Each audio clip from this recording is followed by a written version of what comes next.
What's up, guys? Welcome back to Newswave. It looks like Nintendo is cracking down on music channels on YouTube, and that's kind of an issue right now. We're going to go over why that is. Not necessarily that they're copyright striking and removing the videos because it technically is within their rights, but because, well, alternatives aren't really out there. We're going to go over what's happening and what this could mean for even you going forward when it comes to the different soundtracks and enjoying them outside of the games. Also, it looks like THQ Nordic is going big once again because they just gave us a whole bunch of plans for the future for some of the franchises that they own right now, and it's looking pretty good for fans of a couple of those, including one that I've been hoping would make a return, and it looks like that is one of their top priorities. So a lot of stuff to go over today, guys. As always, if you enjoy these videos, make sure to like button, it does help out, and get subscribed. Keep you guys up to date on all gaming news and everything as we kind of roll along here into the fall and then the winter and everything. There's going to be a lot of games dropping, a lot of stuff happening, so make sure you get subscribed to stay up to date. We're going to start today with Town. You remember Town? The game that we saw from Game Freak a while ago and then disappeared. Well, now at least we might have an idea what the main title is, because remember, it just said Town working title before. Well, as you're seeing here, Japanese Nintendo spotted some trademarks, and it says Little Town Hero, which at this point is what we kind of expect the full title to be. And generally when we get a trademark like this, it kind of makes me expect them to talk about it in some way soonish, and we all expect there to be some sort of fall direct, whether that's in like early September, late September, somewhere in there.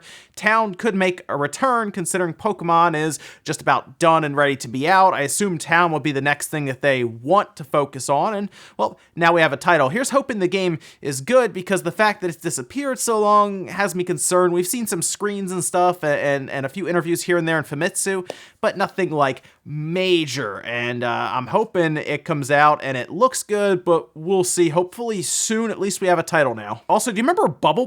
I remember Bobble from like the Nintendo, the original Nintendo. I think it also went to the Game Boy, and I know it was on the PlayStation as well. I remember playing it there, I believe, but definitely on the original Nintendo. Well, fans of Bobble can look forward to Bobble 4. This was an interesting announcement. It kind of, I saw a trailer drop on YouTube and a PR statement went out and everything, but this is the trailer here, and it's going to release in Europe first, November 19th. They're going to have a physical release and everything, and it's going to come out early 2020 in the West. So we have to wait a little bit there, but in Europe, you're going to get it first. It's interesting to hear about that happening, where they're going to have it done in Europe first, and then it's going to go elsewhere in 2020. But of course, the Switch is region free, so you can import it, or you can technically make an account on that eShop for any country that it would release to, and then just download it and play it. As long as, of course, it has an option for English, which most likely it will and everything, you can download and play. So that's good, at least, that the Switch is region free, because before we would have been like, oh, we're gonna have to wait for it to come out. But Bobble, what a cool announcement. It's very, very neat to see. I would check it out.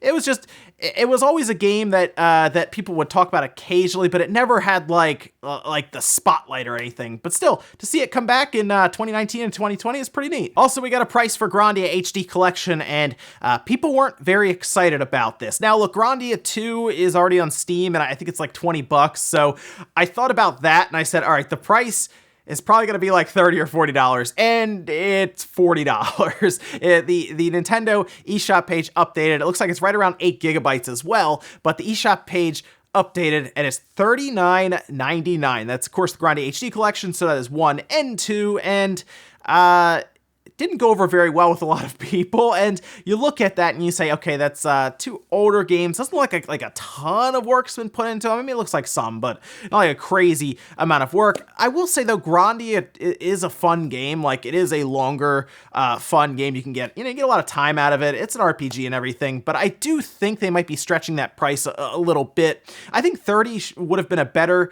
price. I think that would have even been the roof for the collection, but we'll see when it comes out, because it will be put to the test by several fans of the originals, and hopefully it can still work today, but we'll see. However, I do think that $40 price tag is going to have some people holding off a bit for a sale, and to be honest, I don't really blame them too much, just because it feels like it's more than it should be. And with some of the quick news out of the way, guys, let's get into the bigger stuff. Let's talk about this Nintendo cracking down on soundtracks on YouTube. Now, if you don't know, you can find soundtracks for all types of games. I mean, older games from like the NES even, like old games, up to the newer stuff that might not even be out yet.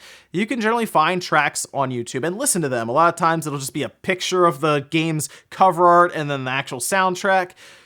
But it looks like Nintendo might be taking exception to that and has fans kind of frustrated because a lot of us go to YouTube and that's where the soundtracks exist because people will go out of their way to upload them because generally, like Nintendo or any of the companies that develop the games won't do it. They don't really make it available. Like when Nintendo uploaded to Apple, I believe, it was the iTunes store and everything, when they uploaded the Super Mario Odyssey theme, that was a big deal. People were kind of surprised. But now we have them seemingly striking down and just ripping down tons of tracks, tons of soundtracks. I mean, here is from Gilva Sunner put this tweet out, just kind of showing their inbox full of over 100 claims, and it just started ripping all of the different soundtracks down. I mean, we're talking about ones for like Fire Emblem Awakening, for example, even like Mega Man 2 Medley from Super Smash Bros. 3DS, Hyrule Field from Legend of Zelda Ocarina of Time. And the list really goes on.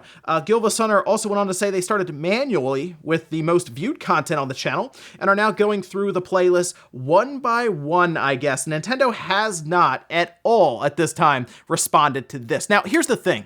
I will admit, Nintendo is within their right to start ripping these down. They can. I think, to be honest, it's better if they leave them up if they're not going to do anything with them. So some people were even hopeful that they might start moving them to buy or Spotify and stuff. We're going to get to that in a second, by the way, because there's something interesting there as well. But if they don't have any plans, they're just ripping it down to rip it down. That is kind of a shame because, yeah, there are some great soundtracks that people just want to listen to, or even at times using their videos. I will say Nintendo at this time hasn't gone after anything that uses any video game music because at that point it's transformative to be using it alongside commentary or anything like that. These were just straight uploads. So I can see why Nintendo might say, well, you can't do that. We're just going to rip them down. And it seems like Gilva Sunner kind of understands that as well. Technically, copyright is in effect here, so I get that. But what happens now if you want to listen to Fire Emblem Awakening's soundtrack or anything? Well, what's interesting here is people started going to Spotify and realizing that a lot of Nintendo's tracks were starting to pop up on Spotify. Now, whether they were there before, it's kind of hard to say. Some people said they were, some people say they were not. So you'll have to let me know if you generally go through Spotify and use it a lot. I don't really use it that much, but people are pointing out that some of the soundtracks were under some odd names that probably wouldn't be from Nintendo. Others are saying this does appear to be an official release. Looking at the names, though, and the way that they're formatted, where each, it's almost like there's a folder and then a song and then a folder and then a song on Spotify, I don't know if this would be an official release. I also think Nintendo probably would have advertised it at least a little bit, so I think these are just people going, well, we're going to archive it somewhere, put it on Spotify. We'll see how long that one lasts. We'll see how long also all of these soundtracks last on YouTube. Gilva Sunner's a big channel, so Nintendo might have spotted them first, and they say, we're going to go after them and get, one of the largest channels down. We'll see what happens to other soundtracks that are up now. It's just kind of something to start thinking about.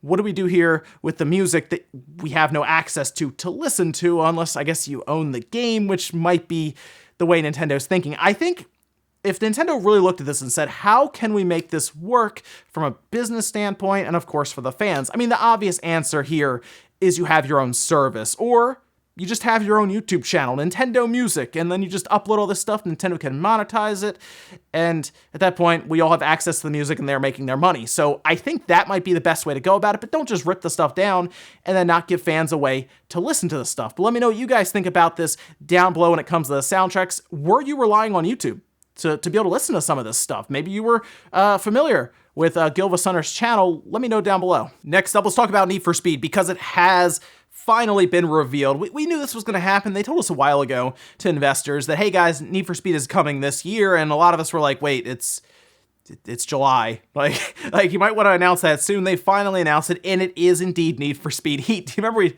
talked about that with the box art and everything? And I said, that's a weird name. I mean, I guess it could work. It is Need for Speed Heat. And they're doing this weird thing again with their staggered release where it's going to be November 5th for people who have, Origin Early Access and everything. Otherwise, November 8th, PS4, Xbox One, and PC, no Switch release. And it looks like it has kind of a Miami theme about it. There'll be police in it and everything with car chases and all of that.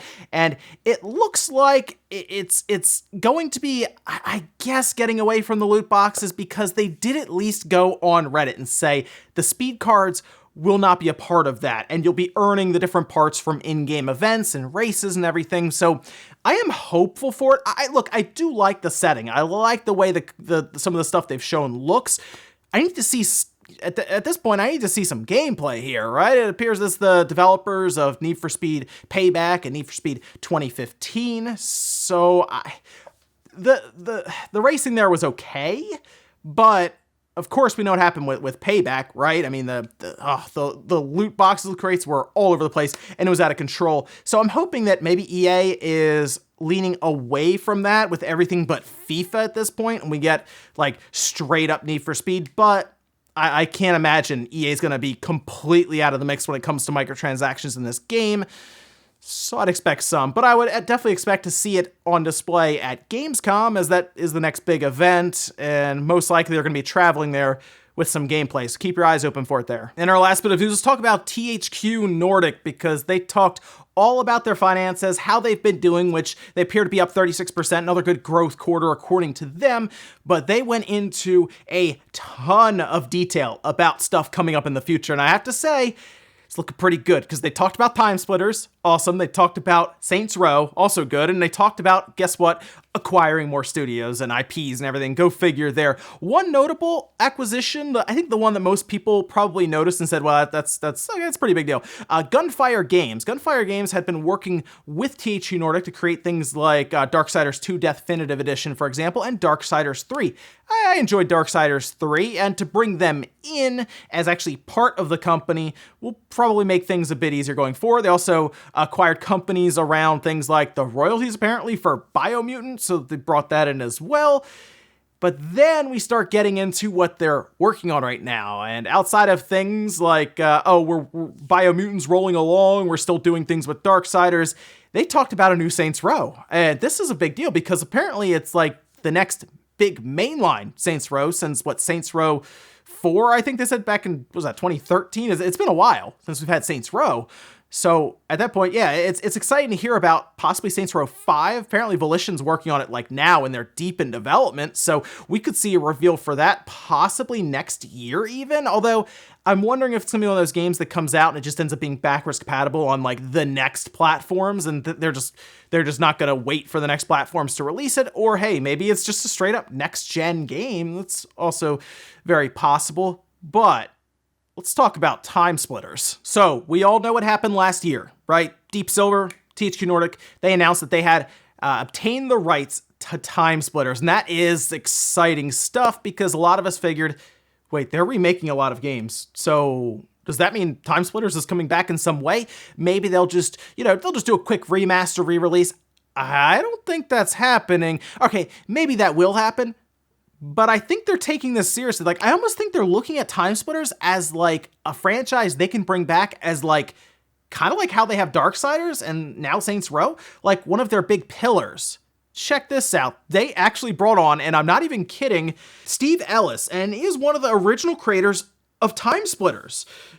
Apparently, they've brought him in. They've teamed up now, THQ Nordic, for apparently the future of Time Splitters, planning for the future of the franchise. And this is exciting stuff, because originally, like I said, I thought they would just dump a remaster on us and then maybe they play around with it. No, they're actively bringing in people who are very familiar with the franchise. And generally, you only bring people in who are familiar with it to this degree, who worked to create and everything, who worked on the original, because you want to make another one, like a full-on sequel. You don't bring them in for a remaster. So now I'm excited. And the fact that they talked to investors about this, we're doing great, check all this stuff out, Time Splitters, I think THQ Nordic's in a pretty good place. Yes, they've been under controversy prior, obviously, but I look at the developers separate from their dumb PR people, to be honest, because obviously the developers are working pretty hard. I mean, their developers over there right now are working on SpongeBob, like, that's pretty fun, you know? So I'm looking at this, and this is exciting because this feels like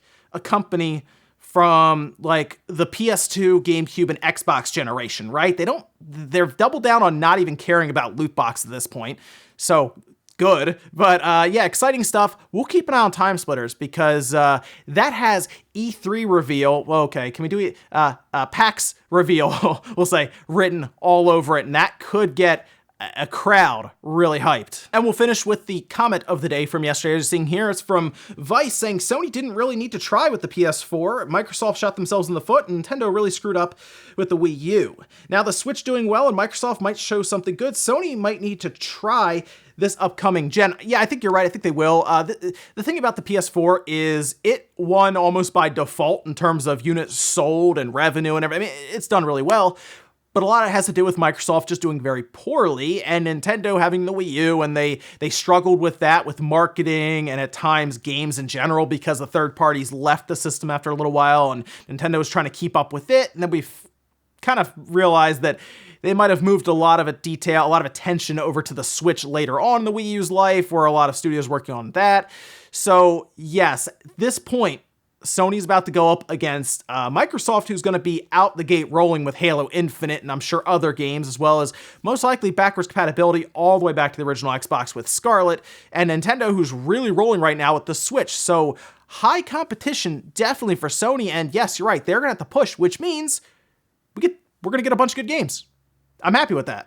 I want everyone to be really good, because that means it's worth it for Sony to put money in for something like God of War. It's worth it for Nintendo to put money in for Zelda, right? It's worth it for Halo Infinite to be this big blockbuster game leading obviously through the series of Halo. So yeah, we need them to do well so we get those games. And ladies and gentlemen, let's go do here for Newswave. If you enjoyed this video, guys, hit the like button, really helps out. If not, hit the dislike. Leave comments down below about everything we talked about today, whether it's Nintendo cracking down on soundtracks on YouTube. Do you use that as a source to listen to music? Maybe you're playing a game and you really like what you're hearing, but you're like, I just want to kind of turn it on the computer while I'm doing some work or something. And is it a shame to hear that? Do you think Nintendo would do very well with their own channel or service for just straight up Nintendo music? Also, what do you think about THQ Nordic? Controversy aside, how do you think they're shaping up right now going into the future with some of their IPs and their franchises they're currently working on? Thanks guys for watching, and I'll see you next time.